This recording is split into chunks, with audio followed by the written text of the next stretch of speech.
So I'm joined by Regan Hall and Callie Holton of the Turn Center. So thank you, ladies, for joining me.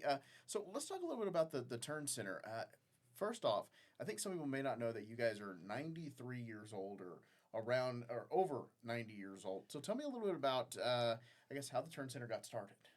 So, actually, we're celebrating 95 years. We were founded in 1931. So, that's pretty exciting. We've been around for a really long time. And I think the other thing that people don't know, it's such a cool story. Turn Center hasn't always been named Turn Center, right? We've had lots of different names over the years, but it was originally founded by a really passionate mom. She had a child with special needs, and there was nowhere in our community, which was relatively small in 1931. There were about 30,000 people here at the time, and there was just nowhere to get any kind of services. So she was having to travel to Dallas to take her child to have any kind of physical therapy. That was really all there was at the time, was physical therapy. And so she was determined to bring that service to other families like hers that could maybe not afford to travel, and to also limit travel for herself. So they started with one nurse, one part-time physical therapist, and one child, and it grew from there. And so now, 95 years later, we have a staff of nearly 60, including about 40 fully licensed therapists, and we're seeing about 135 kids every single day. And so, yeah, I mean, you touched on my next point of how has it grown in that time period of over 90 years? Oh gosh, there have been such tremendous things that have happened in nearly a century, and mostly due to community support, right? We're a nonprofit. We're not a traditional for-profit business.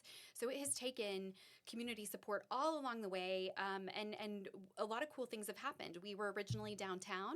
We moved to a location on 6th Street for a little while that was a little bit bigger, and then the land was donated to us that we're on right now in the medical complex in about 1970. And so we've been there since then, but even during that time, we've had several expansions and remodels to just allow for the fact that the demand for our services continues to grow as our community continues to grow. So now we most recently completed in 2021 a $4.6 million capital expansion campaign, and we thought we would never grow into that space. And I think Reagan would agree, it's already getting a little tight. So the Yep, growth you're has, full. yes, the growth has been exponential, and the community needs us, but the community loves us and supports us as well, and that's what sustained growth all these years. Yeah, and Rick, how has like therapy changed in that 95 years? How has it changed from then to now? How has that changed? So therapy has evolved a lot across all disciplines: occupational, physical, speech therapy. I would say one of the number one ways it's changed is it was very impairment based back 90 years ago, and now it's very functional based. We want our kids to be independent. It's very family centered. We want our families involved. We're not just rehabilitating an injury or the way somebody walks or the way they use their arms or the way they're talking. Like, we want them to take all these skills and use it out in the community.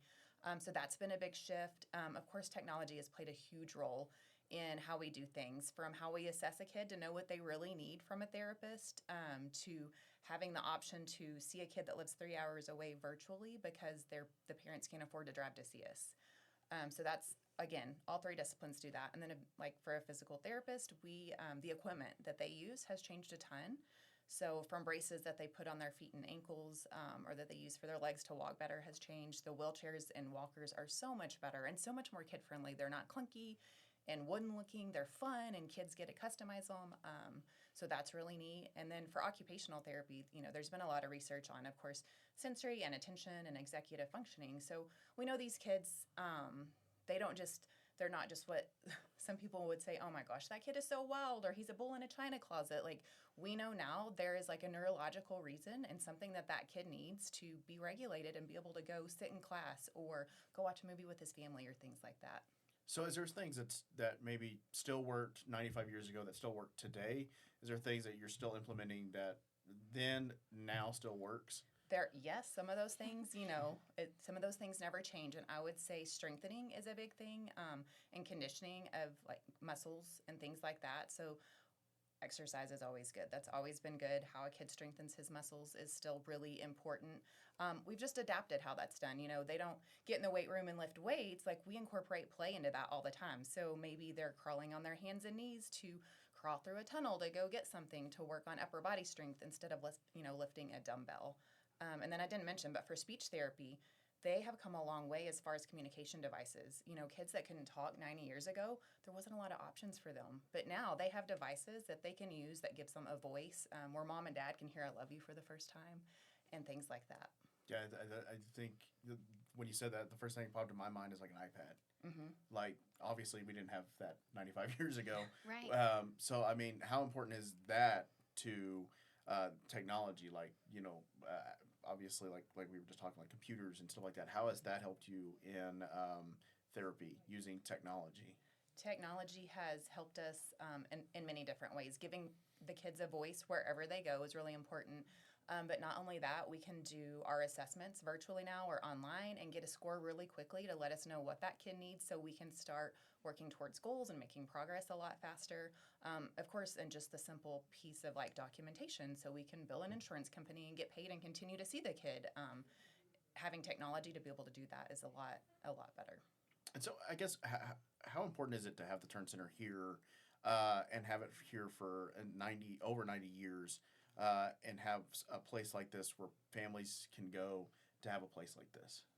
I think when you look at the demand in our community for our services versus the amount of local providers, we're in the middle of what's called a healthcare desert, right? We're a federally medically underserved area. And so what that means is we're always going to have a wait list. And that doesn't mean that that's necessarily a bad thing or a good thing, but people are going to have to wait for our services. And so are the other providers in our town. There just aren't enough providers to keep up with the number of kids that need help. So when you take away something like Turn Center that is serving 1,000 kids plus every single year, where do those kids go? The other providers already have wait lists. They are affiliated with hospitals. They are for-profit centers. So sometimes they're not even financially accessible to some of our families. So I don't think it's an exaggeration to say that we are a critical piece of the healthcare puzzle in Amarillo, and that if we were not here to do this work, there truly is no one else to do it. And so we tell our donors that all the time. There's just no one else doing this work the way that we're doing it and to the level that we are doing. No one between Denver and Dallas. So I think the answer is if we weren't doing it, children would probably be having to travel, which is exactly why that mom invented it back in 1931. And was this something that was critically needed back in 1931? Was that something that was like especially needed here? Sure. So, Jack, I want you to think about this. We really didn't even have any kind of accessibility in buildings until the 1960s, right? When FDR was president. That was our first president with a disability, and he changed things as far as what people could access if they had a disability. So think about the 30 years before that, and even as long as it took to, update everything in the meantime, these kids were not only facing the things that our kids face today, but they didn't have wheelchair ramps in buildings. They didn't have elevators in every building, right? So things were actually even much harder for them. It was much harder to access society. So those services were even more important. There wasn't as much research. There weren't as many options. And so having someone that was willing to take on trying to help a child reach a goal was almost impossible to find, and it was a really, really big piece of hope for our families from day one. And I think that's when you said what hasn't changed. To me, that's one of the things that hasn't changed, is that determination in both our parents and our providers to make progress with our kids. That hope component that we even exist is huge, and it was from the beginning. And I think that's part of the growth. I think because it's such a necessary service for families, that's where the growth has come from.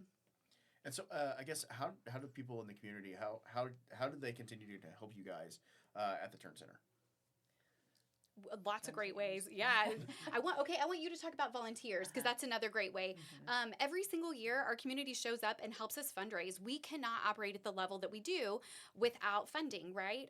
We've made a lot of choices to have a really cool, lots of bells and whistles facility that the community gifted us, to have the best therapist in the community, to have all the toys and equipment and all of the things that are necessary for our children to have fun while they grow and learn and play. And so in making those choices, it costs a lot more than what modern day insurance is willing to pay a nonprofit that's not associated with a hospital. So we make these choices all the time, and we hope that the community is going to come along and say, yes, we believe in what you've chosen, and we think they deserve it too. And they have. For 95 years, they have showed up, and they've helped us cover that gap, and they've helped us rise to meet that challenge. And so we have no doubt that the community will continue to do that for us. We have events that we host that people love to come to, Celebration of Hope, which will be coming up in in March. But we also have, some mail out appeals and things like that. And we write grants. But we also just have people that, out of the goodness of their heart, make beautiful, impactful gifts. And they trust us to do good work with it. Yeah, and like Callie said, what about volunteers? How do they help? Yeah, so something that's really important to us at Turn Center is we want our kids to be able to go out in the community and do things that everybody else gets to do, and we want the families to be able to experience that as well. So we have events throughout the year that allow families to participate in different things. We have our adaptive sports program, Kids Inclusion, and we do 5 sports throughout the year. And that is a volunteer-based program. We do have a couple therapists that run the program, but then we rely on volunteers to coach the teams, hold the practices, keep the clock, be a ref on the day of the game. So that's very important that we keep our volunteers interested in that. And then we have Breakfast with Santa, where kids get to come to like a sensory-friendly Santa experience. We have our trunk or treat, which we host at Turn Center, and that's always a great turnout, but we always need volunteers to open up their trunks and hand out candy and all that fun stuff. And then if they're interested in coming in and just helping us at the clinic, we have lots of opportunities for them that we can kind of vet and see what they're interested in, what their time looks like, and they can come actually be in the clinic and help us with some of the day-to-day activities that help us keep our kids safe. Yeah, and I've gone to several events at the Turn Center with you guys. What does it mean for people to come out, experience what the Turn Center does, but also just it's always like a family out there. It's always like you just feel good out there at the Turn Center. So what does it mean for people to go to the Turn Center and kind of experience that and see that? I think people are constantly surprised by how much fun it is. We tell ourselves all the time, we're a pediatric facility. We don't have to take ourselves too seriously, and we live by that. Everything we do is fun. We have dress-up days all the time outside of the events, right? We have fun things going on in the clinic all the time, and we try to take that same energy into every community event that we have so that people can truly feel the joy that happens within our building, whether the event's inside our building or not. And so I think the community is always really responsive to that too, because we have, no shortage of events in this town. How many people have you interviewed about an event? But when one really truly speaks to your soul, that is fun and, is for such a fantastic cause, people just absolutely love Turn Center events. So we always love having people out. We have as many as we can so that as plenty of people can experience it. And how does that help the kids when it comes to having it being fun and light? How does it help them with their therapy and moving on to with their progress? How does that help them when you're keeping it light and fun? It's not so stressful. Yeah, we want them to want to come to Turn Center. We want them to think it's a fun place. We always say, come back and play with us. Don't come back and do work, because then they don't want to come back. So it's important that we're fun, we're bubbly. Like Callie said, we're always energetic, because for kids to want to come and not throw a fit to come back and see us, you've got to incorporate play into that. So we make sure we do that. We always tell the therapist, make sure you're making those kids laugh. Yeah, you don't want to go, like going to the doctor. I got to go to the doctor, or I got to go here. It's a struggle, you like you said, keeping it fun, keeping it light. It is, yeah. And a lot of these kids, they have doctor's appointments, so they're in and out of doctor's offices and things like that. And we don't want our facility to be, we don't want it to look sterile and be a doctor's office. And there's nothing wrong with that. That's how it has to be at a doctor's office. But they already have to go through enough of those things outside of Turn Center, so we definitely want it to be an enjoyable experience when they come see us. And that was part of the reason the lobby, we did that change, and we're thankful that Children's Miracle Network partnered with us to do that, because it allows them to come in. It's fun. They can do some things before they go back. And not only that, the siblings a lot of times are with these kids, and so it gives them the opportunity to have some fun and to enjoy our lobby as well. If back in 95 years ago, if they could see what the Turn Center is today, what would their reaction be? What do you think they would think? Oh, I like to think that mom would be That's gonna make me so teary-eyed, proud. I mean, I can't even imagine what she would think to know that from one child, one practitioner, one therapy discipline, it would turn into what it is today.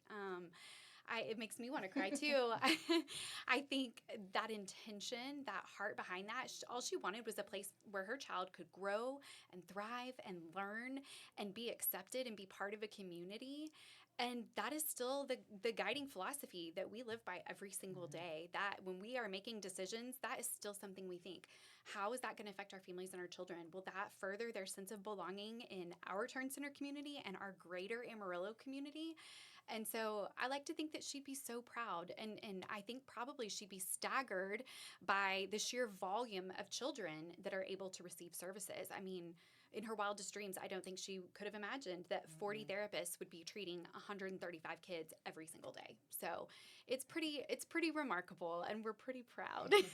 We something we tell our staff all the time when we're in a staff meeting or things like that. We talk about doing things well, doing things better. We want to make Turn Center better for the people that are here in 95 years. We want to continue that legacy. So, like I said, like Callie said, I would hope she would be full of pride, and we want that for the other generations to come in 95 years. So it's really important to us. And and when it comes to, like you kind of touched on something, 95 years from now, what do you hope people see in maybe 5-10 years when it comes to the Turn Center? I mean, I don't think we could look out 95 years. No, please don't ask me what that looks like. But maybe 10 years from now, what do you hope maybe the Turn Center looks like maybe in just maybe a decade? Yeah, no, that's a good question. I want us to be able to continue to see the amount of kids we see plus some. We're always going to have a wait list, but I'm always wanting that wait list to shrink, where like right now for speech therapy, we have a good number of kids on it, over 100. Would love for that to be 30, 40, 50 maybe. Not only that, like there are some places we can still expand our reach to in the area, whether that's picking up another school district to serve the kids there. And I just want our therapists, like we talk about this a lot, we want them to grow their roots deep. We want them to go get the best continuing education courses that they can so that they can better serve the kids that we're serving now. And that's always my goal. So in 10 years, I want us to still be really very well educated on up and coming best practice, all the research, so that the kids here get the best that we can give them. And I'm about to say, how far does the Turn Center serve? Is it just Amarillo, or is it just the 26 counties? How far is the Turn Center serve?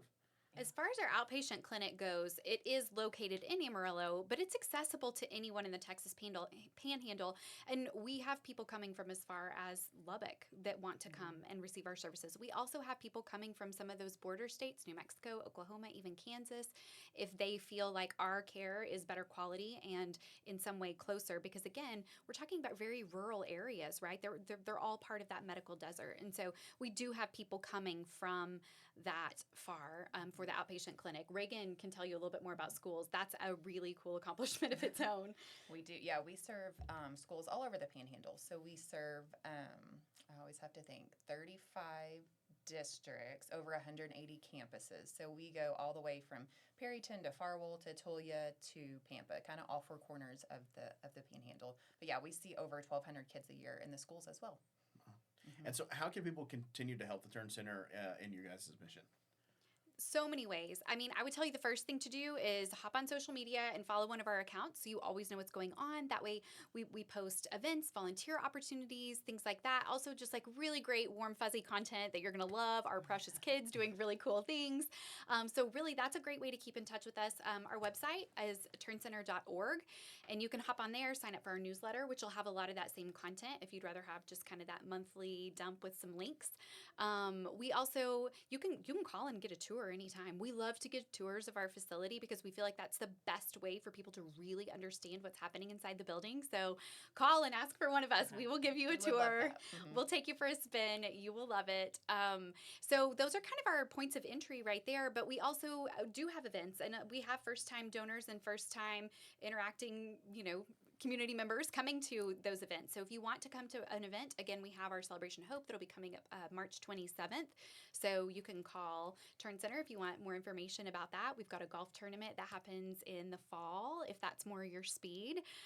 So those are all really great ways. If you want to volunteer for one of those programs that Regan talked about, like Kids Inclusion, you can hop on our website or give us a call at 806-353-3596, and we will definitely find a job for you. And are you guys doing anything for the 95 years? Or are you guys doing anything, maybe lining up something for the 100? Or is there something? So this year, we're definitely leaning into that history component. We really want the community to know that we've been here for 95 years, because that's a really big deal, right? So you will see a little bit more from us as far as some marketing things and things like that, celebrating that 95th year. But yes, we already have our eyes on the prize of a centennial. There's no doubt in our minds that we are going to make it to that point in grand style. And so yes, we're definitely, we have some fun things in the works for that already. All right. Well, again, it's awesome what you guys do here in the community, and thanks for sharing the history of the Turn Center with us here on High Plains History. Yeah, well, thanks thank for you having so us. much. Yeah, we We're appreciate glad it. you recognize we're definitely part of it. Well, we appreciate it, guys. Thanks for joining us here on High Plains History. All right, thanks.